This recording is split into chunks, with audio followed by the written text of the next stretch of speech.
Good morning, Grinders. Welcome to the DFS pregame show here on RotoGrinders. I'm Jordan Cooper, a.k.a. Blender at Blender HD, if you want to follow me on Twitter. And it's Monday, August 29th, and it's a special Monday. As always, we get Mondays with McCool, right? James McCool here, the co-author with me of The Theory of Daily Fantasy Sports. But not only The Theory of Daily Fantasy Sports, the Fundamentals Masterclass, but The Theory of Daily Fantasy Sports for advanced players. This is the advanced audio course, right? This is the sequel to the original. The original was released 2 years ago. It still applies today. If you want to, if you're less experienced at DFS, if you want to learn the fundamental game theory concepts of daily fantasy sports, I'd obviously suggest the first course. But if you want to, you could skip ahead if you'd like. I mean, it's a bit of a learning curve, but if you're already experienced playing daily fantasy sports and you go right to the want to be an advanced player, how do you build a systematic, repeatable, time-efficient process to analyze slates effectively and consistently build lineups that show a long-term profit? It's what we discuss on this show, okay? So if you get this course, which is available now, you can get it right exact now, theoryofdfs.com/advanced or theoryofdfs.com, and just select the right one. Like you could sift through 400 hours of content here. I've answered every question. I've like the main thing that people ask is like, well, can I do X, Y, and Z? And I'm like, well, it depends. Well, it depends on what? Well, there's a multitude of contextual variables that it depends on.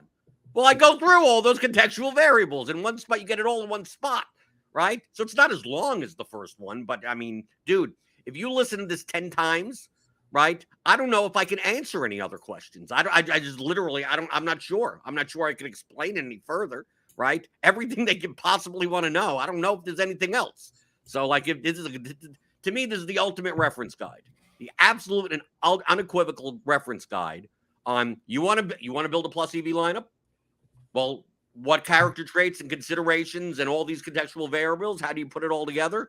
And then I'll build one, I'll build 100, I'll build 10,000, I'll build whatever, like, dude, in combination with this and projections, ownership projections, player projections, it's about organizing the numbers better than your opponent. So once you got the numbers, this will teach you how to organize them. And to make things even more efficient, James, in the first course, me and you talked through 15 hours, right? Mm-hmm. Right? It's a long time. I had to edit a lot of stuff. This time it's just me talking through things for about 5 hours in total, 10 parts. But you have provided, based on your core competency, tools that people can use in Excel, specifically designed for Draftkings. Although some of these tools, it doesn't matter what site you play; they'll work regardless. But obviously, some of the formatting and the way that FanDuel works, you can't download CSVs.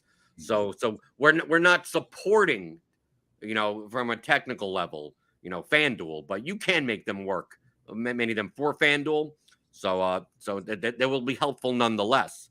But James, your Excel tools, as I've said, I tasked you essentially. It's like, okay, we have all these concepts, and maybe some people may not have access to RotoGrinders, right? Have access to Lineup HQ, have access to some of these tools. We suggested you'll need projections no matter what, whether or not you just make them up in your head and put them into a document. But I looked and I said, well, what things maybe are much harder to accomplish manually in some of the tools that they're offered in Lineup HQ and at RotoGrinders, that we can make easier, that you could export stuff and manipulate data in a much more efficient manner. So in tandem with the RotoGrinders premium subscription, so you get access to all of these tools that the RotoGrinders offers, that you could then just even speed it up even more. Like turn if your process is a half an hour, this could turn it into 10 minutes, right? If your process is 2 hours, this could turn it into, dude, you could do some of the stuff. And I did one thing, James.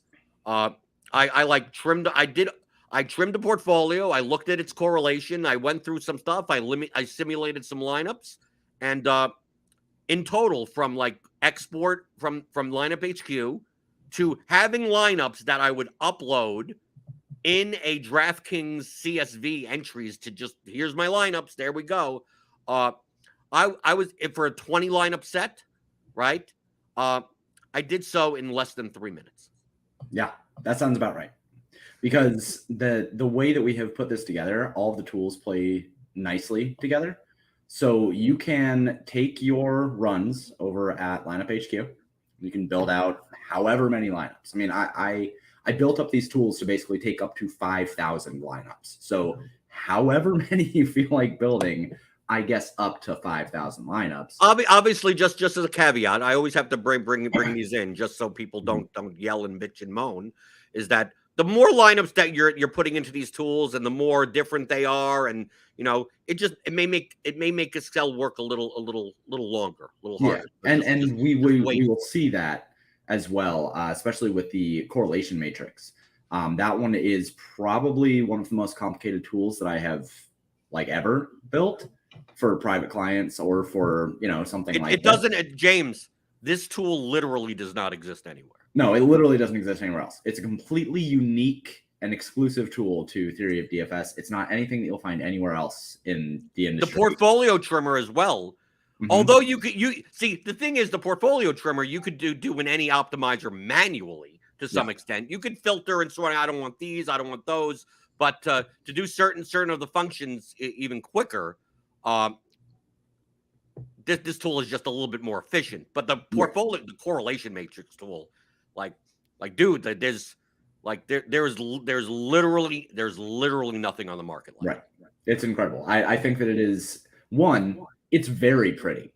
It's really pretty to look at, right? And two, it's just something that is super unique and awesome. But we built them together to where you can just export your lineups, and then you can put them into the correlation matrix, and then put them into the trimmer, and then put them into the lineup simulator, and then you're like, all right, there you go, bookend, throw it together, put it into your CSV and upload it, and it should seriously improve the efficiency of your process. Looking at the YouTube chat, just let me say hello and good morning to Suki Singh, Wataz, Matt Mears, morning, Spaz Blitz, Spaz Blight, or whatever here for the launch party. Good morning. If you have any questions about the course, the tools, or anything, feel free to put it in the YouTube chat. Give me those thumbs. You know how much I like those. And since it's launch day, right? Wishing you good morning. Yeah, Hubro's even in the chat. Wishing everyone good morning. I'm going to give a good morning surprise to people. If you want to go right now to the Theory of DFS, theoryofdfs.com/advanced and purchase this new advanced audio course and all of the custom Excel tools for DraftKings, I'll give you a little discount. I'll give you, I don't know, what sounds good? $10, $20? What is the discount? Let me see. Let's go 15. I think 15. No, I put it in, but I just forgot the number. I just want to make sure. $10 off. Okay, so $10 off right now for pregame people, right? My morning people. Mm-hmm. So go there. Use the promo code. Good morning. Good morning, all one word. So go good morning. It's just a regular 2 O's, right? You don't have to do all the O's that I normally do. So go there, theoryofdfs.com. Use the promo code good morning. Get $10 off right now. So James, the audio cost in and of itself, I don't know how much I could go into it other than the fact of all the concepts that I preach about day in and day out on this show. It's a compendium of all of that structured in a much more efficient way from an educational standpoint. So easier to understand and sift through, and you don't have to go like that. It's just one place for it all. So there's not that much more I could go into it. It refreshes a lot of the concepts from the first course, but obviously assumes that the basics of those concepts. This is more of the application of them. Mm-hmm. So it'll go through. You obviously have to refresh your mind of remember this is what this means, and then when we take this and we do that, okay. So going through the audio course, I don't know how much more I could explain other than if you watch this show every day, Monday through Friday at 11 o'clock Eastern, you should know what's in the course over time. It's just a matter of, do you want to sift through 400 hours of content in order to get it all. I mean, I would, but most people wouldn't. So James, let's break like a little, like the fourth wall, whatever, like that. We did these things almost independently of one another. We did, yeah. So in the first book, Jordan and I were pretty much lockstep for, I don't know, 6 months, 7 months, something like that. It took a long time because we had to work together. We were writing things. We were deciding how we were going to approach chapters. We were, talking. We had to have different conf calls. We had to, then he had to go through and redo the audio, and then I had to send new audio, and like it was a thing. And so this time, because we now hate each other after doing this for 2 years, we decided to do it, like you said, mostly independently. I built the tools on my end. Jordan recorded the audio on his end. And then we came together and said, all right, well, now we need to combine these. So I sent over the tools, and I sent over the tools the first time, I think, on the first week of this month. And Jordan responded in like that night. I sent him over and I was like, all right, just let me know if there's any glaring issues. And then he responds back with, hey, yeah, everything's broken. and he sends that message at like 11:20 at night or something. I'm fast asleep. I go to bed at like 10. So I get the message in the morning. I'm like, oh, well, all right. Wish you would have told me what was broken about them. And it was so much that I but the thing is, James, to bury the lead in this story, as I interrupt you as I normally do. Usually, yeah. That's why we did things separately this time. Right. It wasn't broken. It's just that it's not necessarily designed. It's designed. It was originally designed for someone that is very familiar with what they're doing, but right, like James, right? Because you work in Excel. You've been doing this for God knows how long. You build these tools like that. But I'm looking at it as in two perspectives. One, as someone who is quite familiar, more of a power user of Excel, but not an expert user. But then I also have to approach it from someone that, is used to, maybe they open Excel or Google Sheets or something like that, and they just use it to view like tables of data, like, just for accounting purposes and stuff like that, that maybe they don't know where certain things are. So like we made it as easy as possible, right? So it wasn't broken. It just, I was plugging in stuff in the wrong spots. It looks like I should be able to edit this and I couldn't, and you shouldn't have edited that spot, right? And it's like, well, I think a normal user would think that they just type the name in over there, and you're like, no, don't touch that cell. It'll break everything. So, and then also some things just take a long time. Like what I'm trying to do, it's like, oh, okay, I want to insert like every player ever created in Major League Baseball, and then every possible combination, and then give me the optimal lineup in less than a second. It's like that ain't gonna work in Excel Solver. Like it just the limitations on that are ridiculous. So then once you went back and let's further dummy proof using these tools, but like someone in chat says, and to address it, Jacob Brumba hates to even ask because of competing companies, which is fine. But will these tools work with insert other optimizer CSVs there? And will the tools work with FanDuel lineups? Okay, so first off with the FanDuel lineups. Some of the tools don't even require like anything. It doesn't matter what site you play. Like the correlation between lineups, like there's no nothing. You just basically you can make up your own player pool and you can make up your own cells and just put anything in the spots. All it's going to do is tell you the correlation between the two. So obviously you can use FanDuel, and also the bankroll tracker, the history analyzer. You're just putting in your history, whatever. Should I share your screen? Yeah, sure. Yeah, I'm gonna put your screen up over here. So some of the tools, like it doesn't matter what they use, and then if you put in your FanDuel stuff and like you get the player IDs instead of the names, like if you have some way of converting that over, like it'll still work. It's just that you'll see the lineups and you'll not see the player names. You'll just see the player IDs. And then from when you input your lineups and your projections, it doesn't really matter what the source is from, right? So you could show on the screen that your lineups are just your lineups. They're just 8 columns with headers of each position or whatever. So whether or not that's FanDuel or DraftKings or any place that you get it from, lineups are lineups, and that's what it is. And the projections. So show James the project where you input your projections on the screen.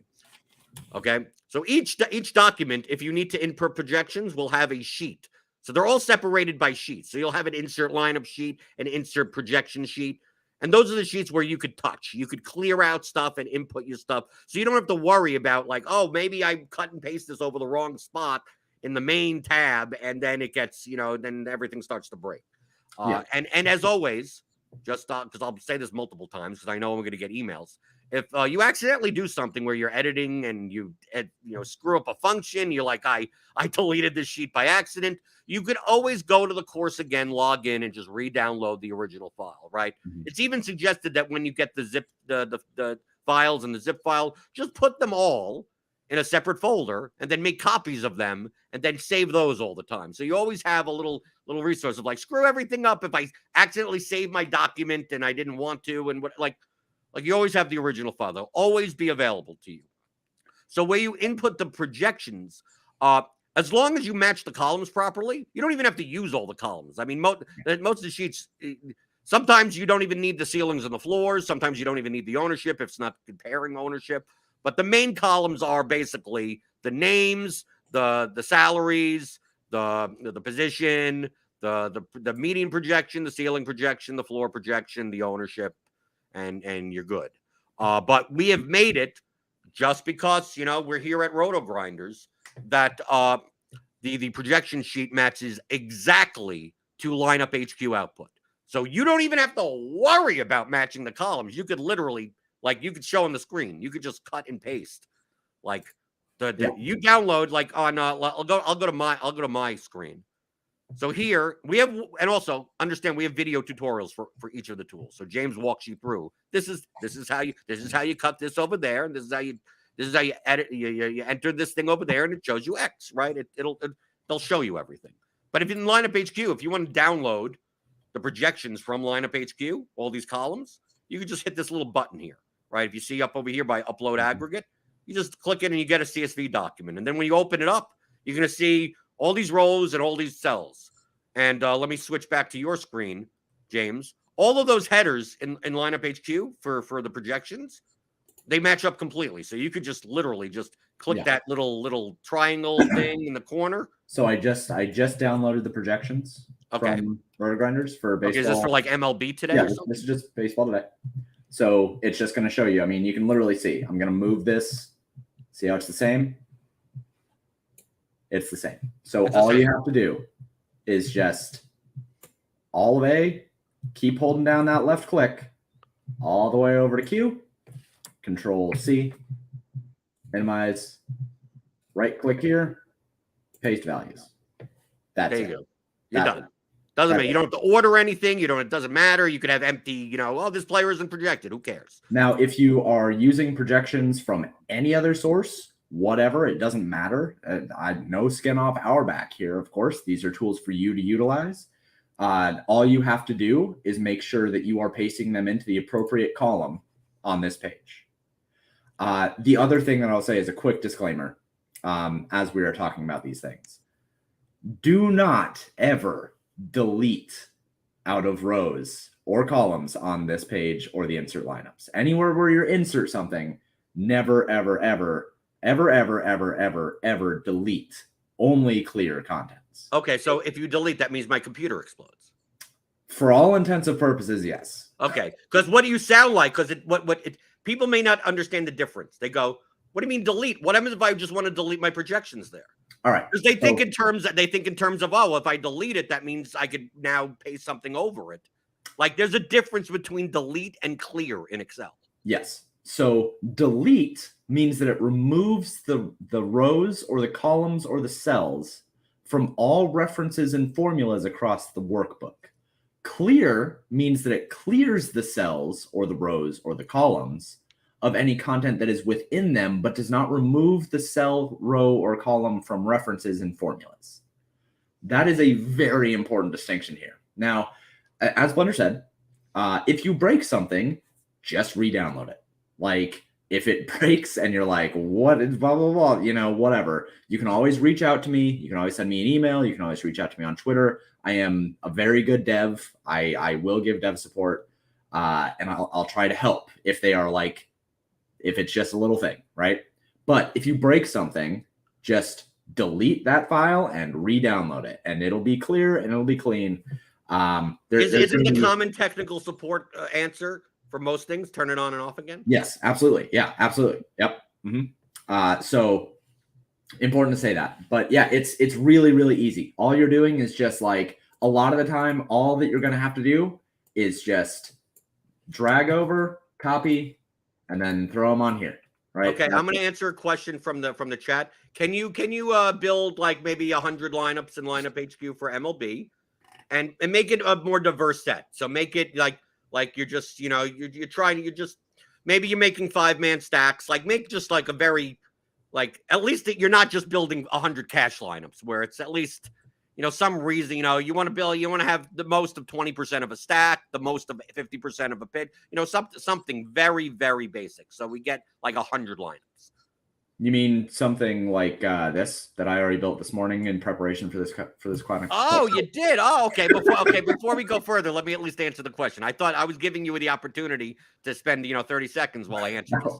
Leo asks, hello, is there going to be an email for the ones that bought the first course for that discount? You'll get a better discount. Okay, so if you want $10 off right now, use the promo code Good Morning, theoryofdfs.com. But you'll get an email. If you bought the first course, that email should be going out in about 8 minutes. Okay, it'll say discount code or whatever, and it's only going. Okay, I'm saying this publicly, so if you have a friend that bought it and you didn't, maybe you get the discount code too. There'll be a discount code, and there'll be a further discount. That'll be the biggest discount that you'll ever get on this course. And remember, okay, we don't discount stuff often, okay? We're not like that. It's either worth it or it's not. Most of the time, most of the feedback from the first course is that it was too cheap, right? That it's worth way more than its price. Same thing here, especially with these tools. I think the course is worth the price even without the tools. But once you include the fact of, yes, if you have Excel skills, and I mean, maybe not, I mean, you need as much as James, you could build all these things yourself. Also, some of these tools, like, do you need a single lineup optimizer if you have RotoGrinders Lineup HQ? No, it's easier to just do it in Lineup HQ. But we provide it anyway, right? We have a simple bankroll tracker and everything. If you have Roto Tracker, like, go use Roto Tracker. Like, you don't just use this. But if you only play infrequently and you don't want to, you know, pay so you can input like 400,000 rows of your entries or something, that's really not for this Excel tool, right? You should be using Roto Tracker. So there are things here in the Excel tools that you could build or possibly found in some form elsewhere. But imagine how long it would take you to learn and build these things. How much is that time worth? So especially the two tools like the portfolio trimmer and the portfolio correlation matrix, those literally cannot be found elsewhere. But also people ask for stuff like this. I see all the time, especially in MMA or Showdown, and they go, how do I check my dupes? Right? They're like, no, right? Now you could build, I can do that in Excel. It's a pain in the ass for me because I don't know how to do things that well. But I could do it. You could end up trying to do that also. There's also other sites that, you know, have little tools that maybe you pay a little bit for, or you download and you manipulate yourself and you go, oh, I can count my own dupes. Well, how about counting the dupes of other people, right? So getting a contest CSV and then determining the dupes of any user in the contest, right? We have that. I don't know if you're going to show that on the screen. We don't have necessarily a contest. I mean, we have dummy information in the files, so you at least see what it is. So we don't have a contest like today or something like that to check and predict dupes. But why not have? I mean, like, how long would it take to build that yourself if you know nothing about Excel and you're like, I want to make sure that I'm not building heavily duplicated lineups. I want to be able to judge my play in Showdown contests, MMA, PGA, things like that by the number of dupes. Well, here you go, right? It's on the screen right now. How to count your dupes, right? Enter this contest CSV, right? And go, I want to see Squirrel Patrol's dupes. I want to see, you know, Brian Jester's, you know, dupes and the lineups and what they look like and how many, like, yep, there you go. Right? So even how long would it take you to do that, right? Probably way more. It would take weeks probably to learn Excel in order to do that. So I definitely think it's worth the time investment. Right. Even DFIC in the chat. I live in Excel daily for 15 years. I couldn't build this stuff. Yeah, I wanna point out really quick, like the audio itself is worthwhile for the course, obviously, because when you think of DFS, you have to think of it as a investment, right? And this is an investment into a resource that is going to improve your ROI and the way that you play. And the time efficiency. Right. So the other part of this is like, I have built this stuff for private clients, right? Like I have worked with guys in the industry and built this kind of stuff specifically. And I charge $50 an hour. Which is truthfully way too cheap. It is way too cheap, right? But my site is $30 a month for everything. You just admit it, James. You're not good at maximizing your ROI for your time. You're a nit when it comes to business. I am. So, but I charge $50 an hour for this stuff, and I put 50 hours into this. Like, just specifically the portfolio trimmer is at least 10 hours. I mean, the value add of having the portfolio trimmer and the portfolio correlation matrix and the lineup simulator too, which is a really, really cool, intuitively used tool. Like, just those tools alone on top of it are like the value add is terrific because okay. Like, I want to show we're half an hour in. I want to show some of the tools. I just also want to answer another question. I pretty much know the answer, but you could give a much more detailed, maybe a little bit more of an explanation.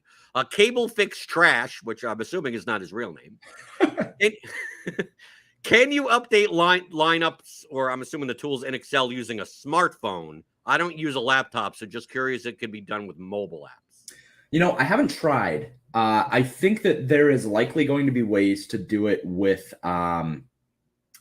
you need you'd obviously need like a Microsoft 365 subscription. Yeah, so I think that there might be ways to do it with a couple of the different tools. I'm pretty sure that it would be exceptionally difficult. Like maybe you could do it on a tablet, but doing it on a phone, I think that just simply downloading lineups and projections on your phone and then uploading them into the appropriate places for these tools, I think would be pretty difficult. But I think there's likely ways to do it if that's the way that you have been doing it in the past, right? Like if you use Excel on your smartphone already, you probably know more about doing that kind of stuff than I do because I don't. But if there's a way to do it, like it's going to be able to be done. Right. But we're not going to support that. Like we state in the FAQ on the site that, you know, it's designed for the standalone version of Excel on PC or Mac or those with the Microsoft 365 subscription. So like, if you're able to get it to work and if you're able to manipulate and download this file and move it on there, I mean, to me, that I use my phone all the time and that would be a pain in the ass. All my DFS stuff, I'll enter contests on my phone. Yeah. Right. I may manage maybe when I have like 5 lineups on my phone, but when it comes to doing all of this, I'm always on a desktop. You know, it's not a laptop, but it could be a laptop, but just like an actual, you know, PC, a computer of some type. Yeah. I also did want to really quickly just speak to the can we use FanDuel lineups? Yes, you can. And the portfolio stuff. I looked at the way that FanDuel lineups are downloaded because I was answering some questions on Twitter about whether you could use FanDuel. And I did my best to make sure that it is acceptable of FanDuel lineups. And that is something that as a core competency, I think is important. If I can include anything that I can for FanDuel in these tools, I will make sure that it is available. Like I said, there will be dev support here. Like if there are questions, and there's a lot of questions about certain things, I'm very happy to continue supporting and doing things like that at the best of my ability. So most of the portfolio tools right now will take FanDuel lineups in if you have a FanDuel portfolio. And I just wanted to answer that. Right. And as we support these tools, as you support these tools, I won't. I will look at them and make it pretty. Right. Right. I'll be like, okay. We will update them if there are bugs, if there, you know, if people are having the same type of, oh, I didn't realize I can't do that there and I have to do it here. Maybe we move a column around or an input around to make it easier for you. So as always, you can go, you know, if there's a complete major update in a tool, we'll send out an email to you. Okay, that it's a complete up. Like you need to go and you need to download this again. But as always, you'll have a login for the site. You could access these things for as long as long as the internet exists, I guess. So you could always go, oh, okay, let me download these again, or something like that. If anything breaks, if anything like that, or and James could update them. So if we find a bug like that, we don't have to broadcast and say, whatever. Like maybe there's a new version. So the first thing to do if you encounter any errors, even if it's like 3 months from now, is like I don't know because you may not know if you're doing something wrong or is there something wrong specifically with the tool. Just go back to the site and re-download it again. Worst case scenario, you do it and you find that it's the same thing. Yep. And you go, maybe I'm doing something wrong. And then you email James at theoryofdfs.com and go, hey, am I doing something wrong? Mm-hmm. So we're looking at the lineup trimming tool right here. So can you go through a quick explanation? You built 100 lineups, that aren't necessarily cash lineups, but just like, okay, this is a kind of a very, you probably spend more time on deciding between things, but you're like, okay, here's 100 lineups of different stacks, different pitchers, kind of different diversification. And then how would you go about, so let's say you're not playing 100 lineups, maybe you're only playing 20, right? Yeah. So now it's like, okay, I don't mind that much about my diversification. I just want to kind of play like 20 lineups that are reasonable, not ones that are way too low projected, not ones that are way too high owned, right? And more of them, not ones that leave 7,000 on the table, maybe, right? Or maybe not ones that spend all the salary. I mean, in MLB, we wouldn't care that much about that, but maybe for, MMA or Showdown, you would. So can you just go through on, like, you have 100 lineups. Yeah. Maybe you want to trim, like, the highest owned ones, the lowest projected ones, the ones that leave too much salary on the table. And then maybe you get that down to, like, maybe 60 or so, and then go, how do I get to 20?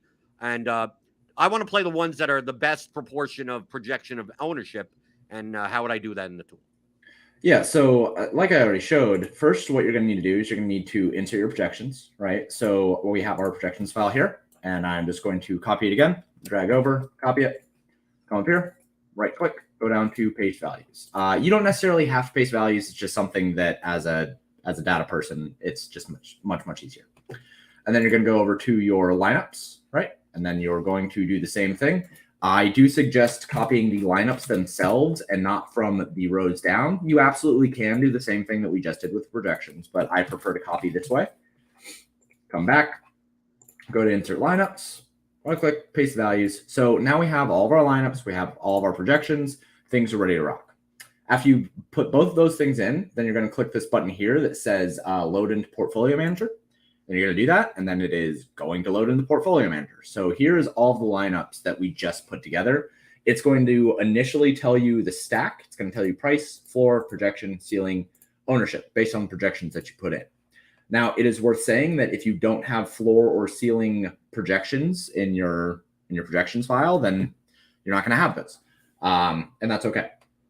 So the next thing is, as we're looking at this, then we want to start kind of trimming this down, right? That's what this tool is for.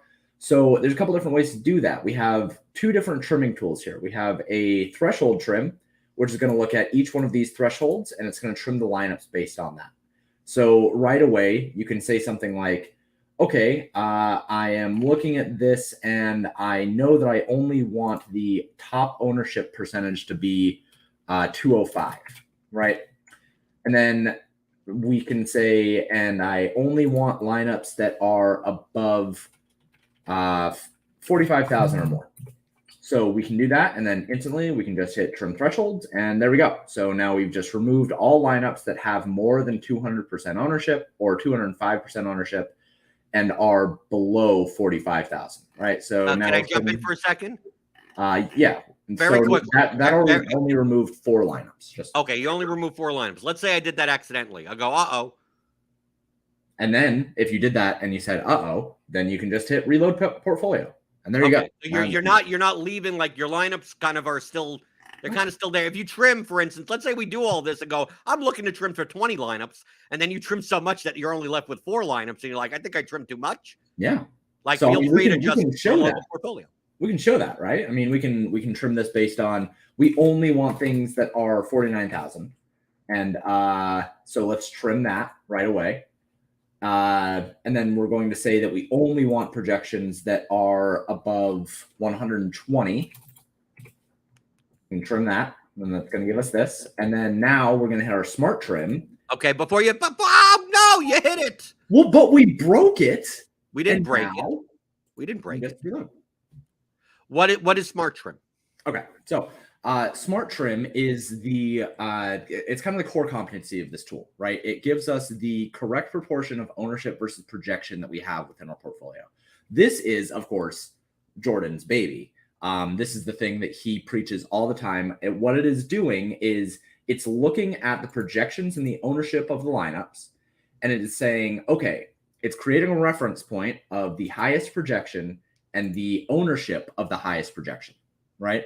So all that it wants to do then is for the next lineup, for this one, it wants to say, okay, if the ownership for this one is less than the ownership of the next one, of the highest overall ownership that we have here, then we're going to keep it. If it is more than the one above it, then we're going to remove it. Okay. So let me, I'm going to share my stream. You often see me times on the pregame show, right? The general concept, right? This very blunt concept is you're looking to play the highest projected lineups for the lowest ownership. So like if you had a choice between two lineups, so like let's say we have, and we use ownership sum as a very blunt signal.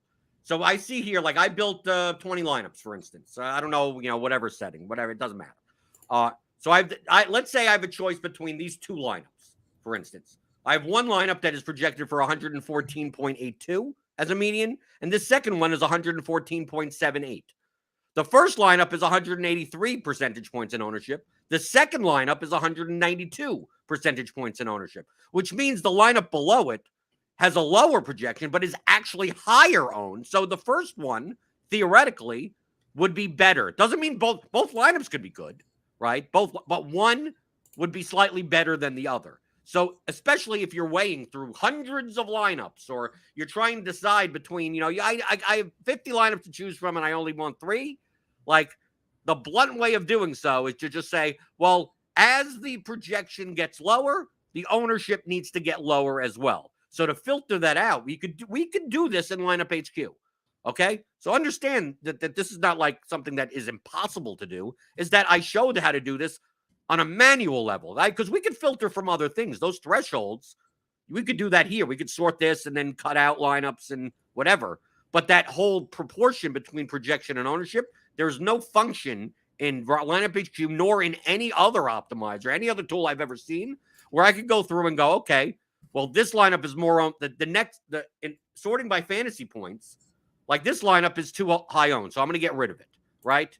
The lineup below it, it's like 186. Yeah, that's still high owned, right? The next lineup needs to be lower owned than the lineup above it. So I'm going to X that out. I'm going to X this out. 184, nope, that's still below it. 195, nope. 182.92. Okay, so you're sacrificing about 0.3 in projection, and you're getting very little bit amount of ownership discount, but at least it's lower than the lineup above it. So then you go to the next one and you eliminate this one, you eliminate that one, you eliminate this one. And so here's a 177 owned lineup. Okay, so that one we can keep, right? Because as the projection gets lower, the ownership needs to get lower as well. So I could do this manually. This is 20 lineups. Let me just tell you, I have manually done this for up to 1,500 lineups, right? I've manually done this. Okay, I've tried to build something in Excel to do this for me. You know what's great?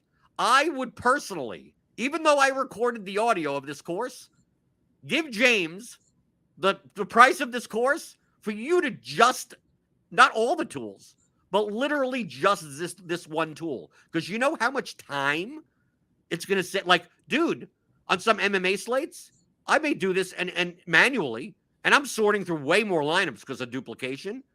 And this could literally, this process, take me 2 hours. Like, literally. And this is not just one MMA slate. This may be every MMA slate. Now imagine basketball, football, baseball you're playing every day. Even if you're only going, oh, I only want to play 3 lineups, or I only want to play 20 lineups. You're not sorting through as many lineups. Like, to go through and just like, okay, I have so many very similarly expected value lineups. Which one should I pick? Like, maybe on a baseball slate and on a normal day, I will go through this and maybe do this for 100 lineups, and maybe it takes me 3 minutes. Maybe it takes me 3 minutes. I'm going to share your screen again, right? There, James. Let's say I have the 100 lineups. I already have the thresholds because I've already created it in the lineup HQ. So it's like any of these 100 lineups will do, but I just want the best whatever is left. So go and press that smart trim button. There you go. There you go. Those are the lineups. Okay? It's so easy. Okay? So, like, the thing that at times could take me, and in 2 hours, you could put in like 1,500 lineups into this. You can put up to 5,000 lineups in this. Right. Even though Lineup HQ can't build 5,000 lineups, you could build 300 lineups, up to 300 of one thing, 300 lineups of another thing. 300. So let's say I want to build 300 of the lineups with 5-man stacks, 300 lineups with 4-3 stacks, 500 line. I want to build 500 lineups that only have this one player in it. Mm-hmm. All 300 of them, right? You could do that, and you could just start up to 5,000 lineups, and then go, okay. Now I don't have to consider, especially in something like baseball, how many 5-3 lineups should I have? How many 5-2 lineups? Well, it all depends on your projection versus ownership. So maybe I make 300 of each construction, and then I want to play 150 of them out of, let's say, 5,000 lineups. And then I start trimming maybe the lowest projected one, because you may get some clumping in your builds. So you cut out maybe the top 10% of own lineups and the bottom 10% of projected lineups to start with. And then from there, you're just like, okay, like, I could just press smart trim literally right now, and maybe out of my 100, maybe it gets it down to 200 lineups, maybe. But let's say it does get it down to 150 lineups. Out of the 150 lineups, maybe 76 of them are 5X lineups. Maybe 22 or 4-3 lineups. Maybe there's some 3-3-2s thrown in there. Like, so now you don't have to, like, well, I'm forced, because the way the optimizer works, to kind of just build one each of themselves and then try to do that in an entire lineup portfolio. Dude, just use the portfolio trimmer, and just once you build all the lineups that you're considering, or candidate lineups, then, remove the thresholds, whatever you want. And then if you want to utilize a similar process to what I do in a more blunt sense, that's what smart trim is. Mm-hmm. Yeah, it is. And speaking to your MMA process too, you're like, well, I might have to check for dupes too. We have a dupe predictor too. So you could feasibly take your lineups, put it into the dupe predictor, just take the lineups out of the dupe predictor that are under the thresholds that you want, plug it into the portfolio trim, run the smart trim, and then that. Right. And the dupe predictor is useful for the small format. Yeah. Showdown, MMA, right? Yeah. On a 15-game MLB slate, like we're rarely considering whether or not we're going to be duped in a contest, right? Yeah. Right. And also, I'm so excited about this stuff. I know. In the dupe predictor, you could also change based on the contest size. Mm-hmm. So if you're only playing like the $200, 300-man contest. Like, obviously, you're going to encounter less dupes because there's just less lineups in there, as opposed to playing the 30,000, large field contest. So even then, you have the ability to go in and go, well, I want to analyze my lineups based on whatever size contest you're playing, right? If you're playing the mini-max, I can't even see the mini-max because I can't play contests below $5. I don't know how many people are in some of those. The second one, there's a new mini-max that forms, right? Because they filled up the first one. And the second one only has 4,000, right? So it has 4,000 as opposed to 30,000. And you want to go, okay, what are my dupes for that? So that kind of is what the dupe predictor does. Leo asks in the chat, do you still have to diversify or diversity for your lineups before you sort? Do not just hit optimize and sort. Yes, of course, the portfolio trimmer doesn't take into account diversification, but the next tool that we're gonna show once James gets back. I don't know. There's a situation going on. He's blacked out. I don't know. Is he changing?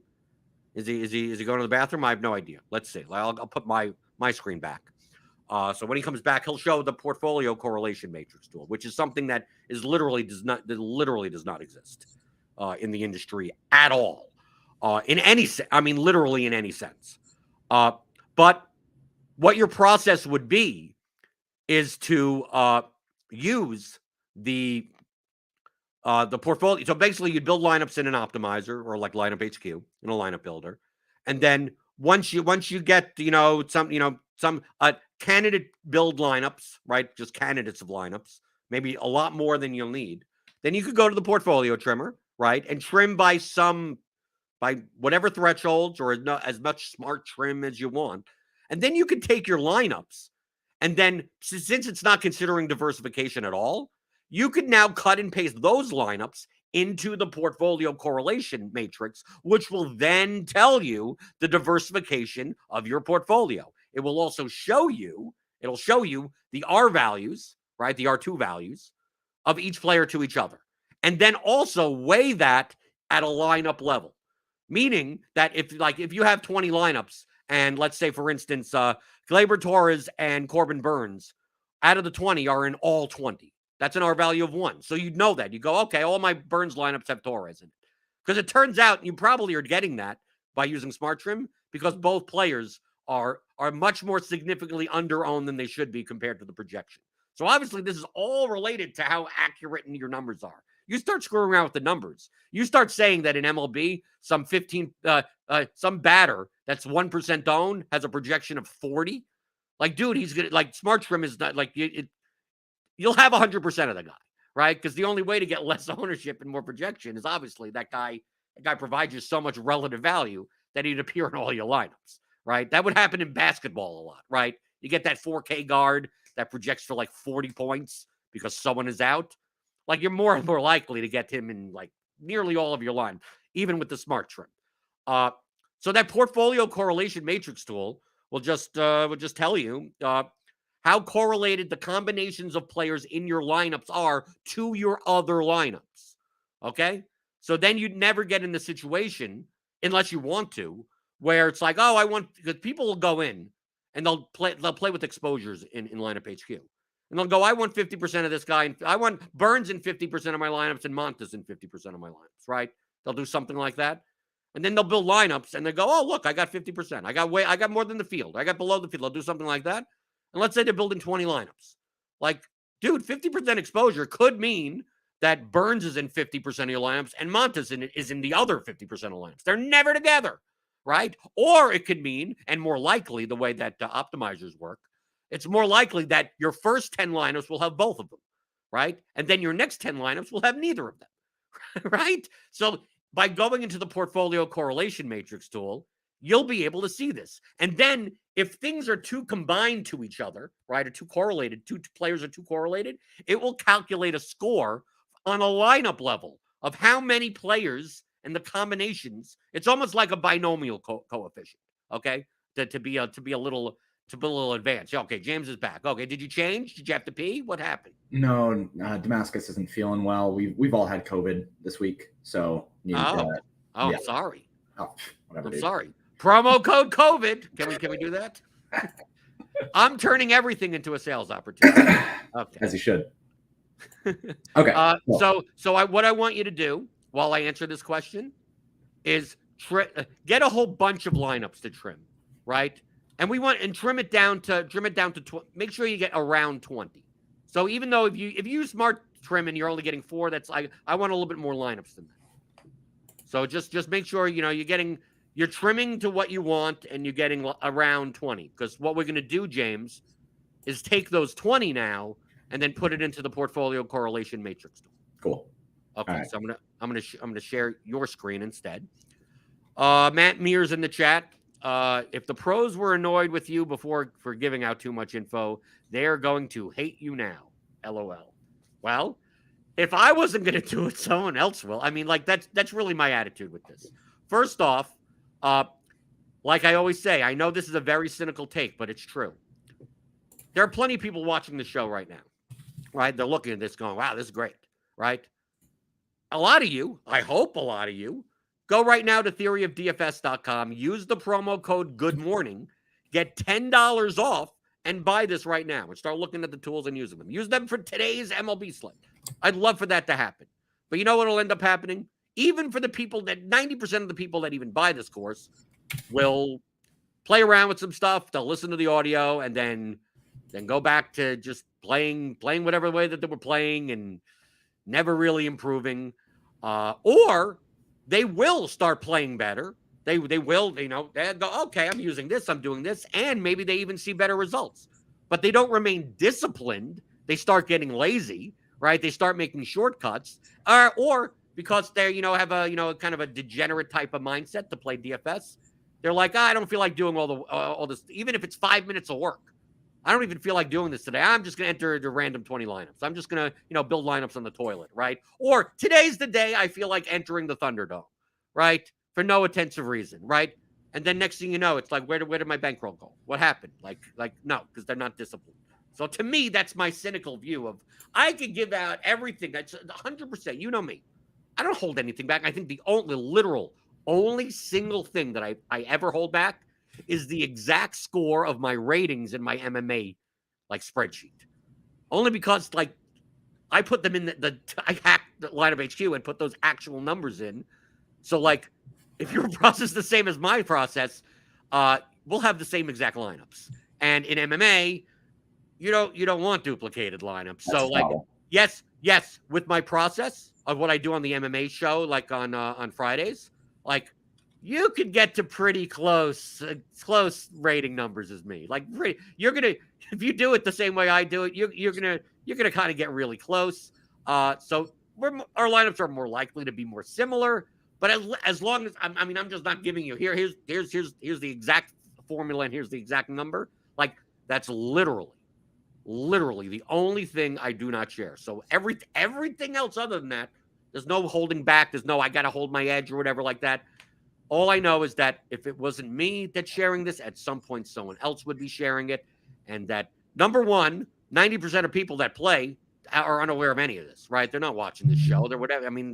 You may think everyone has projections and what all this type of stuff and tools, but not everyone does. And then the ones that do, maybe I make, as Brian Hooper would say, maybe I create a couple of monsters, right? But if once they're out of my, since I'm only optimizing to make $50,000 to $75,000 a year, good luck in the 888 or something that I really don't play. And if you're destroying, if you end up getting good enough to destroy people up there, you're not in my contest. So feel free to annoy. Yeah, that's what Matt Mears would say. It's I'm going to annoy the pros because 2 years from now, there's going to be someone that is destroying the higher stakes or those types of contests with a huge bankroll, and they're going to go, well, and how did you learn how to do this? It's well, I learned how to do this from the theory of daily fantasy sports, and a lot of the times. It's not just through using the game theory concepts as an advantage. The more precise way of doing a lot of these things, we're teaching the blunt methodologies. But if you have a computer programming background, you could develop algorithms and everything to apply these concepts a lot more precisely. Now that's beyond the scope of this course and it's beyond the scope of my skill or even James's skill. But there are a fraction of a percent of people that play DFS. A lot of the top players that you see in all of your contests. Maybe we may get a handful of maybe 40, maybe. To some extent are doing these types of processes, which just increases their efficiency, right? So maybe through use of this course, if you have a programming background, you take and go, oh, here are these concepts, and then you relate them to the programming. And then a year from now, you've spent 500 hours developing, all these programs in order to implement these concepts. And then I don't want to see you in my, then I start studying your lineups and go, wait a minute. Who's this new guy with 150 lineups now? And then you find out at some point, it's yeah, I took a lot of your concepts and sounds pretty good. And kind of programmed it. And now my process is much more precise than your process. So even though you're profitable, I'm going to be way more profitable than you. And there's enough money to go around. So if I create a couple of monsters, I'll let the high stakes guys. I'll let the Brian Hoopers worry about them. I'll skim off the bottom. I have no problem being a nit and skimming off the easiest competition. Mhm. And if the edge is at the higher stakes or get a little bit smaller, well, come feel free to come and blame me. That's show business. Okay, so what have you done? So you built some lineups in the trimmer. Yeah. So I went in and I had 3 builds that I built beforehand. They are varying amounts of diverse.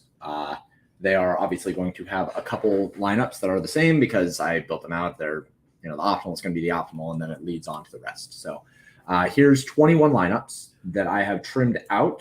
These lineups were trimmed using smart trim first, and then I just trimmed based on some thresholds. Removed any lineup that has a projection under 105 and a salary under 49.9. So these are kind of the cream of the crop of the lineups that I built out. Someone in chat, hold on. Jacob Brumbo asks what he's seeing on the screen. On the trimming spreadsheet, there's only 7 player entries. What happens when you need 9 player entries for baseball lineups? It was just the way that my share screen was oriented. Right. You just hit some columns. Yeah. So because this thing could be really wide. So instead of right, it's just the way that in order to fit everything on the screen for this broadcast. Yeah. Right. We've hit some columns. So the letters aren't so small. Yeah. Because it takes up the whole width. I just want to be clear on that, because they're looking and going, well, what how about hello? Football is 10 spots. I mean, like, what the hell? Yeah. It can take up to 10 players. So also before you do that, mm-hmm. are the tools set up for NBA? Yeah. I mean, these tools, any of the portfolio management tools can be used for any sport. Like it doesn't care what the sport is. It can be used for any sport. Any of the tools could be used for any of the sports. And any of the tools, right? So, well, actually, caveat there. The CSV details, there is a specific NFL, MLB, MMA, and Showdown CSV details. But I then also included a general CSV detail one that you can use for NBA. The only difference between the specialized ones and the generalized one is that the specialized ones tell you a little bit more information about the player that you're looking at and their portfolio, whereas the generalized one doesn't try to read into anything else. Right, but you can still use it for like every like obviously the bankroll track or whatever. Like, just put your history in, and if you want to sort by whatever it is, I mean, it doesn't matter. Yeah. But all these to like whatever sport you play, right? The only tool which is in a zip file are the lineup optimizers, right? The single lineup optimizers, which will not even be going through on this show right now, because if you're a RotoGrinders premium member, like, it's so much easier to just dude, you could just do it in lineup HQ, just with one much easier than cutting and pasting. If you're cutting and pasting the projections from lineup HQ, why aren't you just pressing the button on the side? I mean, like that I mean, I don't want to be kind of sound like kind of sound mean forever, but just like they're not as necessary. We've included them more as a convenience for people that may not necessarily have an optimizer.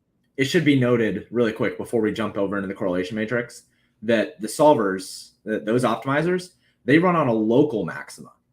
So you're better off utilizing RotoGrinders. If you have access to RotoGrinders, which you can get, I mean, there's a code for like a discount off your first month, which I never remember how you say it, but you can find it. Good morning.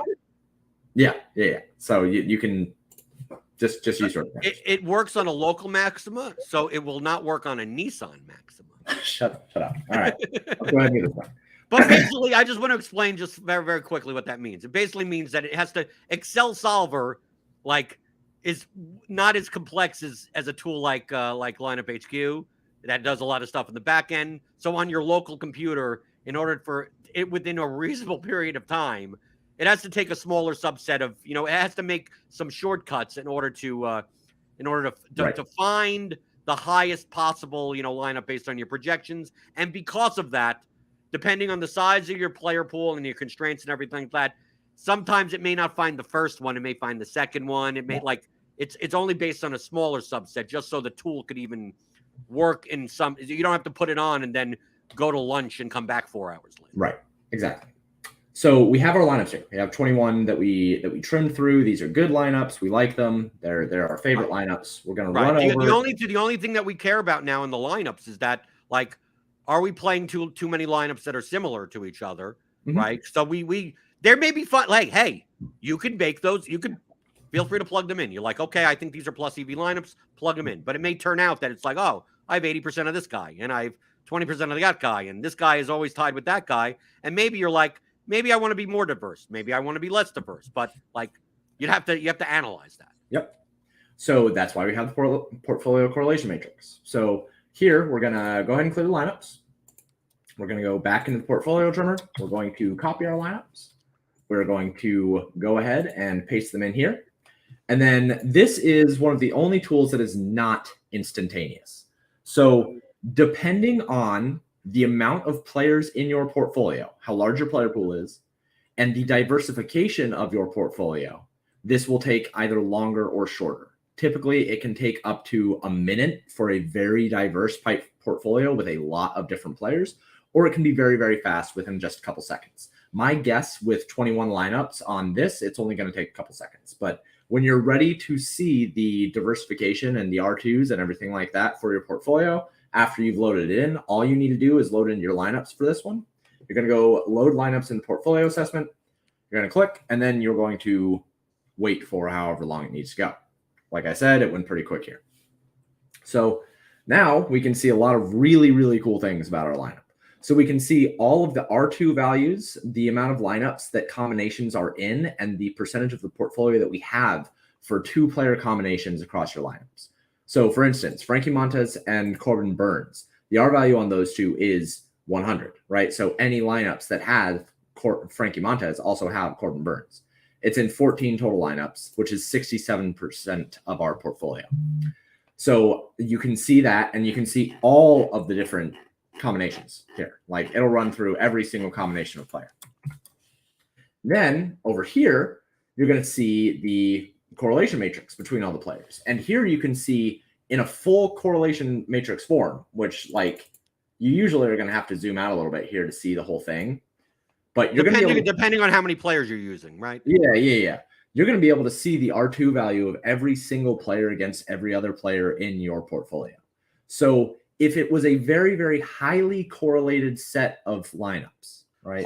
When we say correlation, I just want to be clear, because a lot of people think of correlation when it comes to, 2 players in my own lineup, as far as like, how much does Ronald Acuna correlate to Eddie Rosario or something like that from a player performance perspective. We're not talking about that type of correlation. We're talking about the player combinations in your lineup compared to other lineups in your portfolio. So for instance, if you have Torres and Goldschmidt or Montes and Adams in a lineup, it counts it as 1. It doesn't matter what team they're on. It's not about how they perform together. It's just a measure of showing their diversity, your lineup's diversity, how correlated and how different the lineups are in combination with each other. Yeah, and one of the really important things to note here is that when you're seeing things, we talk a lot about stacks, right, and correlation within stacks. But within your lineups and within your portfolio, your stacks are also going to be dependent on other things to happen, right? So if you have a Yankee stack, and in every single Yankee stack, you also have Brendan Donovan, you don't just need the Yankees to do well. You also need Brendan Donovan to do well in order for the Yankees lineups to realize their complete EV. So being able to see all of that and being able to see that, like, Frankie Montas has an R2 of 0.86 with Brendan Donovan. So Frankie Montas, it would be great if he does really well, but then if Brendan Donovan fails, that hurts a lot of the lineups with Frankie Montas. And unless that's what you want. I mean, like, unless that's what you want. Right. I mean, the main thing of this tool is to not say that that's good or bad. It's just a matter of people are unaware of their portfolio diversification. And then you always get into this situation because you hear it all the time, especially in NFL, on an NFL Sunday on Red Zone. It's like, this low-owned guy that I played in like 4 of my lineups, like, is doing absurdly well. He scored 2% owned. It's a running back. He had 4 touchdowns. And you're like, it turns out all 4 of my lineups have this 6% owned wide receiver in the late game. So it's like, let's go Albert Wilson. I mean, like, did you intend on doing that or not? And a lot of times people don't intend on doing that. And you may go back in and go, maybe if I'm going to play a 6% owned, $3,500 wide receiver in all of these other 2% owned running back lineups, maybe you even use late. Maybe you just realize this after the slate started and you just go, well, now that I know this, I'm going to go into all those lineups and go, well, I'm going to replace Albert Wilson with Marcus Valdes-Scantling or whatever, or some other 35. You look at what players could fit there that have decent projections and go, well, let me give myself 4 shots rather than all of my lineups having the same guy. Well, and think about the late swap applications of using this portfolio correlation matrix. Say that you have somebody who just crushes it in the early games for NFL, right? You can go in and you can see who has the highest R2 values against him. And then you can, with that information, go and make educated swaps so you can diversify around that player specifically. It's really, really powerful. The other cool thing that you can do in this tool is that you can look at the portfolio diversification overall, right? So this is going to tell you a score of how diverse your lineups are between 0 and 100. These lineups are not very diverse at all, specifically because they have a lot of Brendan Donovan, they have a lot of Corbin Burns, there's a lot of JT Realmuto and Alejandro Kirk. This is a lot of the same players. So again, this is not us telling that that diversification is good or bad. It's a personal preference, but you can now see how diverse your lineups are so that you can make better informed decisions based on how you want your portfolio to look. Right. The more diverse your lineup, the lower the variance of the portfolio, because you have negatively correlated outcomes in different situations, right? Because you could play Corbin Burns today. You could play a lineup with Corbin Burns. And then you could also play a lineup that stacks against Corbin Burns, right? That will lower the variance of your portfolio because as one thing happens, the other thing negatively happens, and they get closer in total to the median. So you may want to build different types of lineups into your portfolio rather than taking stands. Some people prefer that. Some people prefer to be like, I'm really confident in Brendan Donovan today, or I believe Brendan Donovan is so significantly lower owned than he should be compared to his projection that I don't mind him in all these lineups. I don't mind him in 80% of my lineups, and I don't care if he's correlated with other. But I just want to give all my different chances with my Brendan Donovan lineups, right? Hey, all that will do is raise the variance of your portfolio. So Brendan Donovan just 0 for 4, right? Gets injured, something, whatever the hell happens, then it's like, okay, turns out that 90% of my lineups are dead. Like, but if you knew that before, at least if you were doing it strategically on purpose or in your method of diversification, I think that's perfectly fine. I can't tell you if that's good or bad. As long as the individual lineups are more likely to be plus EV, feel free to play as diverse or as not diverse a set as you want, but the swings of your bankroll will depend on the variance of your portfolio. Yep, absolutely. There have been a couple questions in the chat about how you can enter in your lineups and the format. So the way that it will take them in is based on export from optimizers. So it is going to be the player name plus the player ID for DraftKings, and for FanDuel, it's going to be the player ID plus the player name.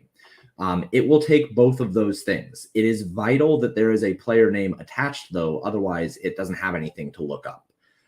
These tools were built to be smart in utilizing exports from CSVs, utilizing player names to connect to projection sets. So if you don't have a player name, it doesn't have anything to connect to. That's something that I can look at, but for the most part, that's going to be really, really hard to solve because you would have to be inserting a whole other set of things for it to look into. As I said in the course multiple times, when it comes to like what projections are, it's turning player names into numbers. So at minimum, you need a player name and a number. Right. I don't know. It just seems to work out that way. But yes, I guess people, if you're as experienced with James in Excel, remember this is not something that's locked. I mean, this is not a piece of software. This is just a document in Excel. So when we say tool, it's not like you're getting.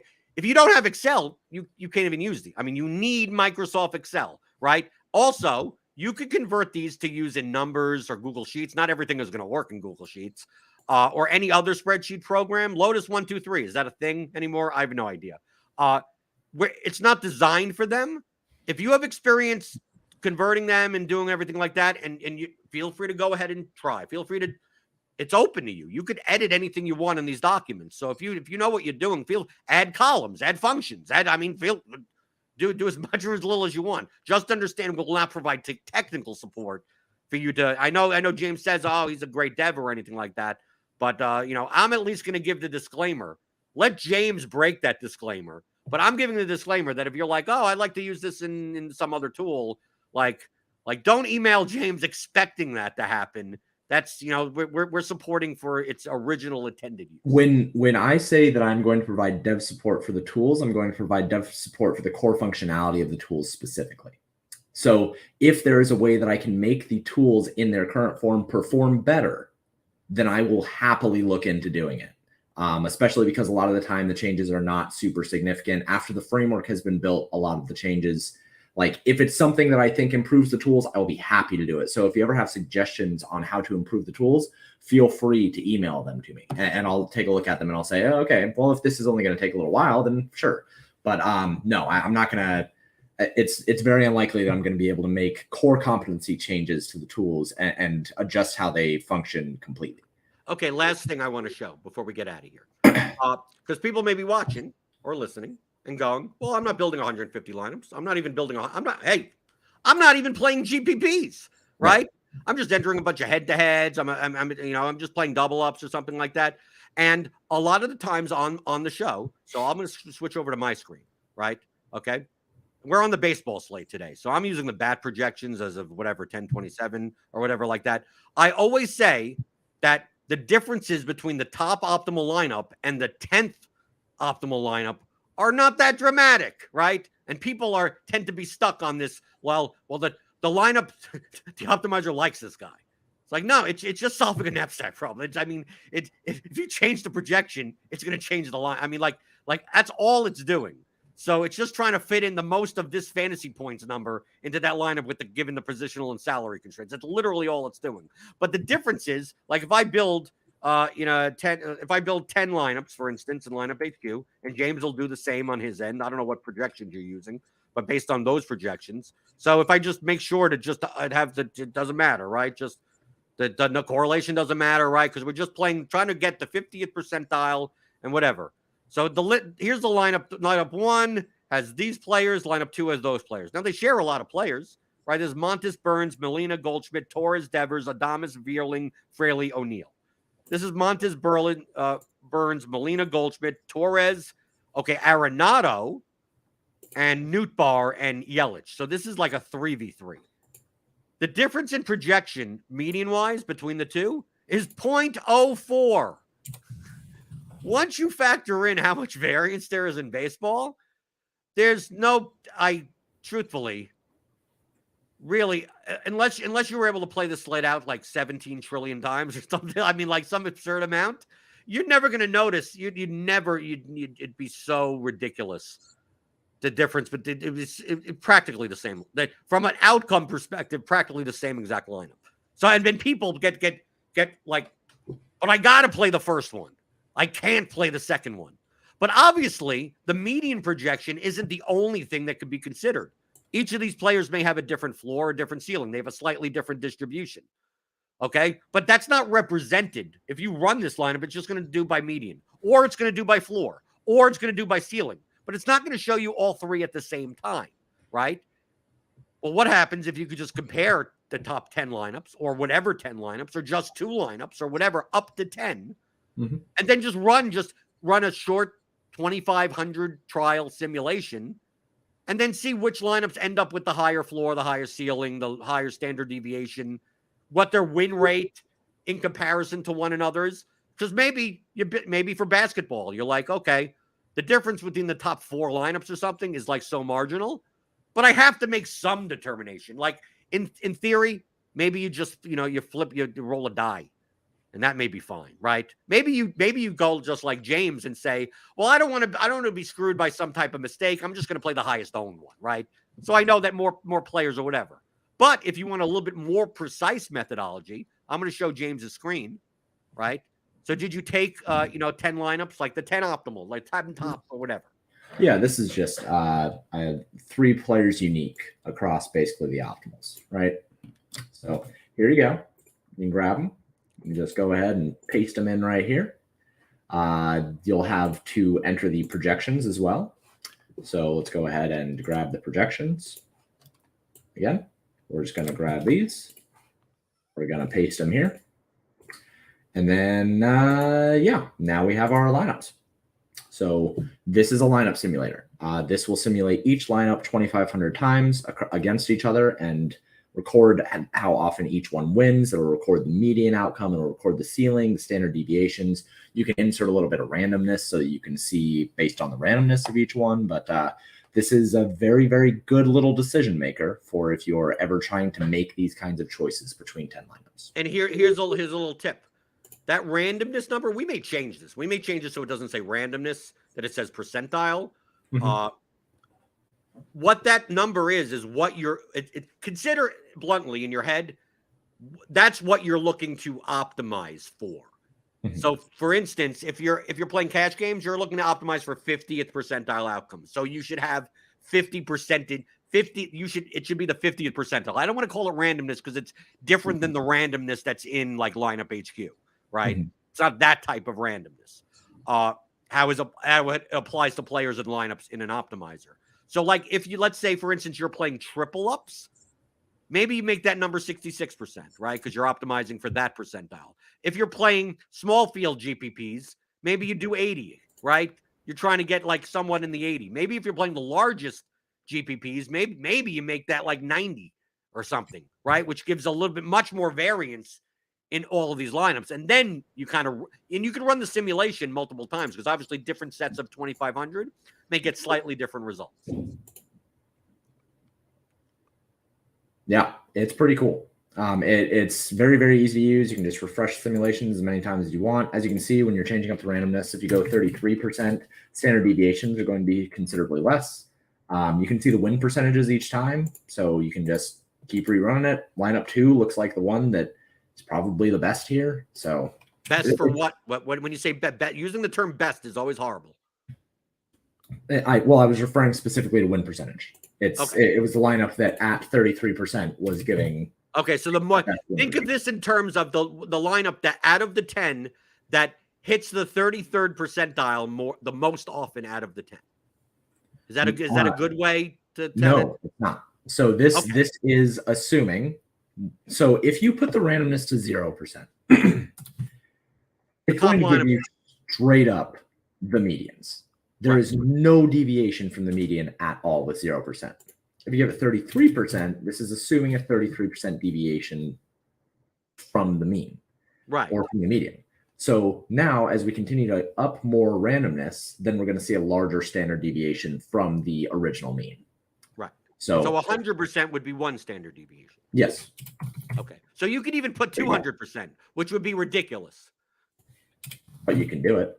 I mean, you could do it, but I don't know how this would be useful to you. It's at such an outlier port that dude, if you put it at 200, you're gonna run, and they're gonna be different. All that, I mean, like you're not gonna get it's gonna be different. So it's almost like throwing stuff up and just randomly stuff happens, right? Really quick, there's a question. Can you show how to enable macros when Windows is blocking them? Of course. So up here in this developer tab, you're just gonna click that.